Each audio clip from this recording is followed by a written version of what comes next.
एका विद्यार्थ्याने हा डाऊट मला पाठवलेला आहे बघा. जर ए बी सी यांचं गुणोत्तर दिलेलं आहे 2-3, 4-5 व 8-9 यांची बेरीज जर 265 असेल तर ए वजा सी बरोबर किती? बघा, सर्वात मोठा कन्फ्युजन किंवा त्रास विद्यार्थ्यांना कुठे होतो? ज्यावेळेस गुणोत्तर दिलेलं असतं फ्रॅक्शनमध्ये. फ्रॅक्शन म्हणजे कसं की एचं गुणोत्तर बी शी, बीचं गुणोत्तर सी सी, A:B, B:C काय दिलेलं आहे 2:3 4:5 8:9 म्हणजे 2-3, 4-5 आणि 8-9 अशा प्रकारे गुणोत्तर दिलेलं आहे. बघा, अशा कंडिशनमध्ये घाबरायचं काहीच कारण नाही. जेवढे डिनॉमिनेटर, जेवढे छेद आहेत त्यांचा लसावी घ्या. त्यांचा काय घ्या? लसावी. इंग्लिशमध्ये एलसीएम घ्या. काय घेणार? एलसीएम घेणार त्यांचा. आणि प्रत्येक एलसीएम घेतला की त्याने प्रत्येकाला गुणायचं. म्हणजे ह्याला गुणायचं, ह्याला गुणायचं आणि ह्याला गुणायचं. मग तशा प्रकारे तुमचा छेद हा गायब होऊन जाईल. ठीक आहे. मग एलसीएम किती येतो? मग आता 3च्या पाड्यामध्ये 9 येतो. मग 3 सध्या विसरून जा, कारण की 9 येतो. 9 आणि 5चा लसावी किती येणार आहे? ह्या दोघांचा गुणाकार, कारण की ह्याच्यामध्ये काहीच कॉमन नाही आहे. मग 45, नावाचे 45 काय झाला तुमचा? लसावी आला. किती आला? 45. मग ह्या लसावीने काय करतो? मी प्रत्येकाला गुणतो. मी इथे गुणलं 45ने, ह्याला गुणलं 4/5, 4/5ला गुणलं 45ने आणि 8/9ला सुद्धा 45ने गुणलं तर किती येणार आहे? 15×45, 15×2 30. इथे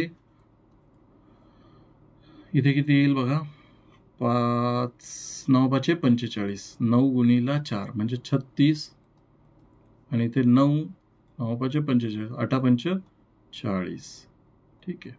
मग अजून ह्याला 2-2ने भाग जातो. इथे भाग दिला तर 15, 18 आणि 20 अशा प्रकारे भाग जाणार आहे. मग हे कशाचं गुणोत्तर झालं? तर तुम्ही म्हणाल एचं बीशी, बीचं शीशी असं गुणोत्तर आहे. ABC गुणोत्तर आहे तुम्हाला. मग काय म्हटलं? या तिघांची बेरीज किती येते? 265. मग आता ABCचं गुणोत्तर 15, 18 आणि 20 आलेलं आहे. ABCचं गुणोत्तर काय आलेलं आहे? 15, 18 आणि 20 आलेलं आहे. तर यांची बेरीज किती येणार आहे? तुम्ही काय म्हणाल की 15 + 18 + 20, 15 + 18 + 20 किती येतं?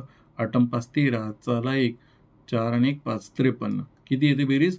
तर यांची बेरीज येते 53. ह्या तिघांची बेरीज किती येते? 53. हे जे दिलं होतं यांची पण बेरीज केली असती कशी पण, तर तोडकी मोडकी काहीतरी आलं असतं. ठीक आहे.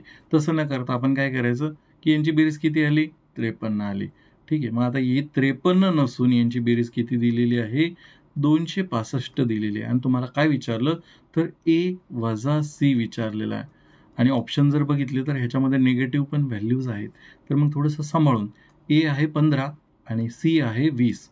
C किती आहे? 20 आहे. तर मग काय करायचं? 15तनं 20 वजा केले तर उत्तर काय येणार आहे? -5 येणार आहे. ठीक आहे. -5 येणार आहे. तर 53 नसून, बघा यांची बेरीज 53 नसून 265 आहे. तर A वजा C हा -5 नसून किती आहे? तेवढंच विचारलेलं आहे. तर एकच गुणाकार करा. काय येणार आहे? x बरोबर 265 गुणिला -5 छेदामध्ये 53. 53ला जर मी 5ने गुणून पाहिलं तर किती येईल? 5×3 = 15. आजचे आले किती? 1 5 5 25 आणि 1 26. म्हणजे 5ने कंप्लीट भाग जातोय 265ला. 53 × 53, 53 गुणिला 5 265.